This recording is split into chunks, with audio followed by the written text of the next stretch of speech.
Backstage Pass, Institute of Gaming. For more details, contact 7093965965. మారుతున్న కాలమాన పరిస్థితుల ప్రకారం మనిషి జీవన విధానంలో చాలా మారుతున్నాయి. ముఖ్యంగా మనిషి జీవించడానికి అవసరమయ్యే ఆహారంలో గణనీయంగా మార్పులు జరుగుతున్నాయి. గతంలో వంట రూమ్లో వాడుతున్న పాత్రలను మొదలుకుని ఎన్నో మార్పులు చోటు చేసుకున్నాయి. ఆధునికత పేరుతో రకరకాల యంత్రాలు, పరికరాలు కిచెన్లోకి దూరాయి. అవి వాడటం వల్ల అనారోగ్యాలకు ఆజ్యం పోసినట్టు అవుతుంది. డబ్బులు పెట్టి జబ్బులు తెచ్చుకునే పరిస్థితులు ఏర్పడ్డాయి. మీరు వాడే నిత్యావసర వస్తువుల వల్ల ఎలాంటి చెడు జరుగుతుందో తెలుసుకోండి అని చెప్తున్నారు ప్రఖ్యాత వైద్యులు డాక్టర్ సౌరభ్ సేతి, ఎండి, ఎంపీహెచ్. అవేంటో చూద్దాం. ముఖ్యంగా కిచెన్లో వంట కోసం ఉపయోగించే పాత్రలను నాన్ స్టిక్ ప్యాన్లు ఒకవేళ గీతలు పడితే వాటి వాడకం మానేయాలి. ఎందుకంటే దెబ్బతిన్న ఆ ప్యాన్లో అధిక ఉష్ణోగ్రత వల్ల అందులో ఉండే ప్లాస్టిక్ పదార్థాలు విషవాయువులను విడుదల చేస్తాయి. కాబట్టి దెబ్బతిన్న అలాంటి పాత్రలను దూరంగా పెట్టండి.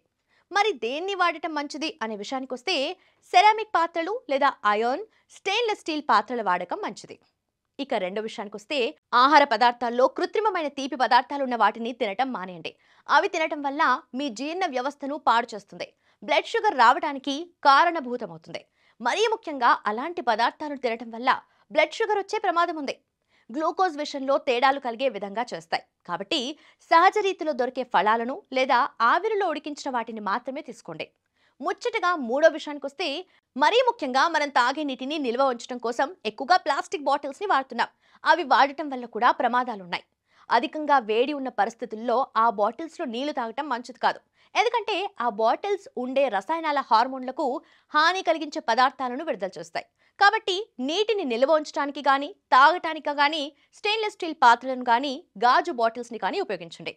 నాలుగో విషయానికి వస్తే ముఖ్యంగా నిల్వ ఉంచబడిన పదార్థాల్లో ఉండే సీడ్ ఆయిల్స్, నిల్వ చేయబడ్డ గమ్ములు, ఎమల్సిఫైయర్స్ ఉంటాయి. ఇవన్నీ జీర్ణ ప్రక్రియను చిన్నాభిన్నం చేసి మెటబాలిజం పై చెడు ప్రభావం చూపుతాయి. కాబట్టి సహజ సిద్ధంగా దొరికే ఆహార పదార్థాలు తీసుకోండి. ఇక ఐదో మాట ఏంటంటే సెంటెడ్ క్యాండిల్స్, ఎయిర్ ఫ్రెషనర్లు వాడటం వల్ల వాటి ద్వారా విషవాయువులు వెలువడతాయి.